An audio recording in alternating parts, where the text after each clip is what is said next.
सासू दुआरे पे पोखरा खोदवत्यू त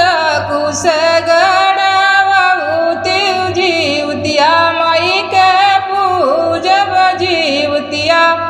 माई के पूजब हो सासू दुआरे पे पोखरा खनवत्यू त कुश गड़ावत्यू जीवतिया माई के पूजब जीवतिया माई के पूजब हो